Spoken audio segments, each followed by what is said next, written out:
जब भी कोई व्यक्ति इस संसार में जन्म लेता है तो एक धारणा के अंतर्गत स्वतः ही आ जाता है, अपने अबोधपन से ही, कि कोई हम सबसे ऊपर है जो हमारे कृत्य को देख रहा है, हमारा लालन पालन कर रहा है, जिसने हमें पैदा किया है। यह धारणा हर समाज की, हर देश की अपनी अपनी अलग अलग हो सकती हो भला, मगर उसका सार यही है कि कोई इस अस्तित्व को, इस दुनिया को चलाने वाला है, और हम भी उसके ही हाथ में एक कठपुतली की तरह नाच रहे हैं। सबकी अपनी अपनी मान्यताएं हैं, उन मान्यताओं में समता भी है, असमता भी है।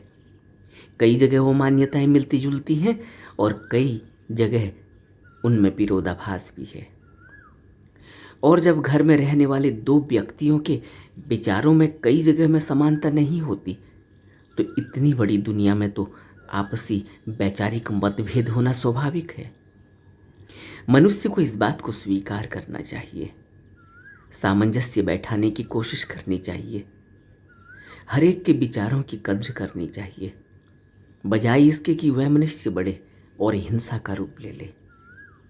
यह जानते हुए भी और मानते हुए भी कि हर एक को अपने कृत्यों का हिसाब देना होगा, अपने कर्मों का भुगतान करना होगा।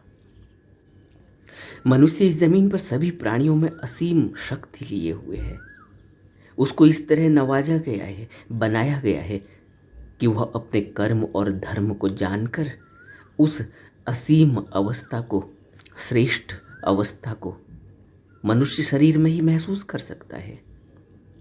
आज दुनिया में हम जितने भी मनुष्य देख रहे हैं, सभी अपनी अपनी बुद्धि विवेक से अलग अलग दिखाई देते हैं, मगर मनुष्य के ही अंदर वह असीम शक्ति, प्रज्ञा भी है कि वह एक साधारण इंसान से भगवान बनने तक की यात्रा कर सकता है।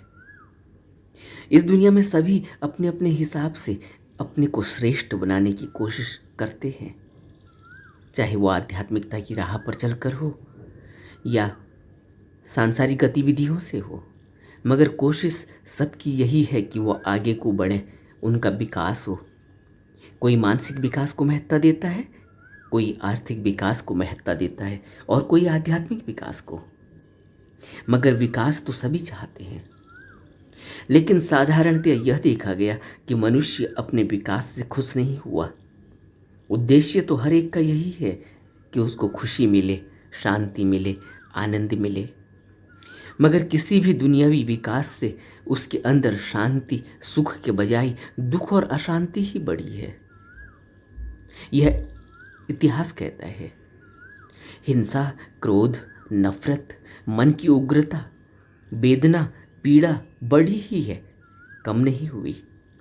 और एक और बात स्पष्ट होती है कि आध्यात्मिक विकास से शांति, सुख और आनंद बढ़ा है, क्योंकि इतने संत, महात्मा, गुरु, पीर, पैगंबरों ने शांति, खुशी और आनंद का मार्ग बताया, निर्वाण का मार्ग बताया।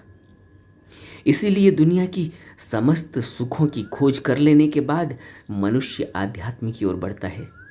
जब वो देखता है कि उसे कहीं सुख, शांति नहीं मिल सकी, तो फिर उसे लगता है कि शायद आध्यात्म ही एक मार्ग बचा है। मगर यहाँ बाहर से तो कोई कुछ ऐसा करने जैसा है नहीं, कमाने जैसा दिखता नहीं, कोई धंधे वाली बात नहीं कि इतना दोगे तो इतना कमाओगे। यहाँ तो कुछ करने को है ही नहीं। समस्त दौड़ भाग का अंत यही होता है। यहाँ कोई दौड़ भाग नहीं, यहाँ तो रुक जाने का मार्ग है। कोई व्यवसाय जैसी बात नहीं।